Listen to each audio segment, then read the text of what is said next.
क्या आपने कभी सोचा है जीवन के इस महान नाटक में, जहां सुख, दुख, हर्ष, विषाद एक लहर की तरह आते जाते हैं, वहां कहीं एक ऐसा स्थान है जहां केवल मौन है, स्थिरता है, पूर्ण शांति है। इसी स्थिति को महर्षि पतंजलि ने कहा समाधि।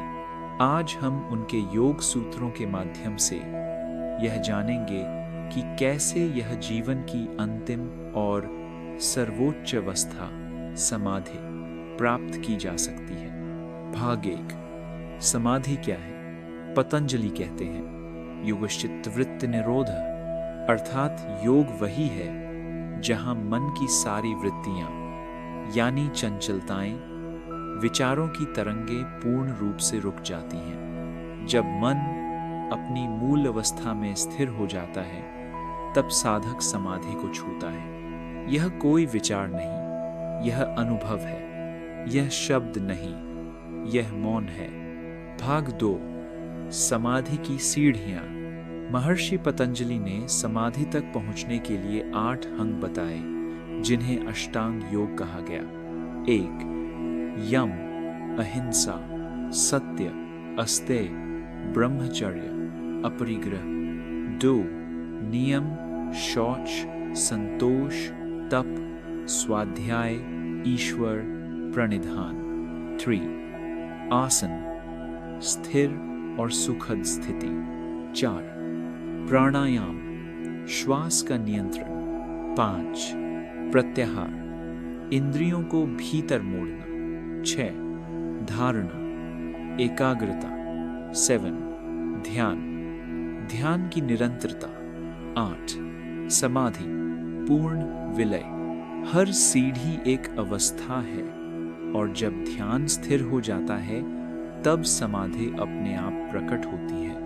भाग 3, समाधि के प्रकार। पतंजलि समाधि को 2 भागों में बांटते हैं। 1, सविकल्प समाधि, जहां ध्यान किसी वस्तु पर केंद्रित होता है, जैसे मंत्र, श्वास या कोई प्रकाश। 2, निर्विकल्प समाधि, जहां ध्यान और ध्येय का भेद समाप्त हो जाता है, केवल मौन शेष रह जाता है। यह वह अवस्था है जहां मैं का अनुभव समाप्त हो जाता है, केवल चेतना ही चेतना बचती है। भाग 4, ध्यान की तैयारी। समाधि कोई एक दिन में नहीं मिलती। यह तपस्या है, समर्पण है। एज रोजाना नियम से बैठें, एज श्वास को महसूस करें। ये किसी एक मंत्र या प्रकाश पर ध्यान केंद्रित करें। एडे शरीर को स्थिर रखें। एज मन भटके तो प्रेम से लौटाएं। धीरे धीरे ध्यान गहराता है, और एक दिन आप देखेंगे आप ध्यान नहीं कर रहे, ध्यान अपने आप घट रहा है। भाग 5, बाधाएं और समाधान। पतंजलि ने ध्यान में आने वाली 9 बाधाओं का उल्लेख किया।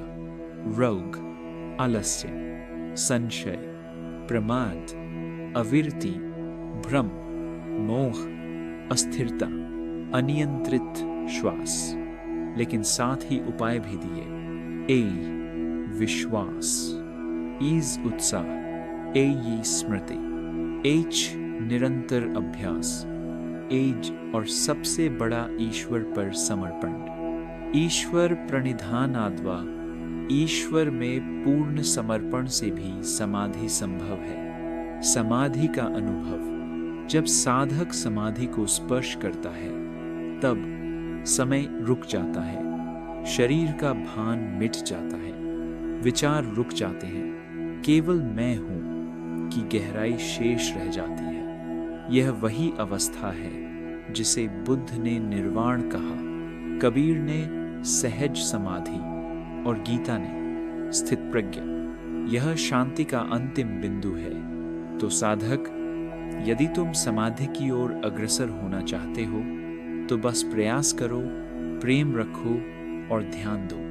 पतंजलि का मार्ग सरल है, स्पष्ट है, लेकिन केवल उन्हीं के लिए जो वास्तविक खोजी हैं। समाधि कोई लक्ष्य नहीं, समाधि एक वापसी है स्वयं में।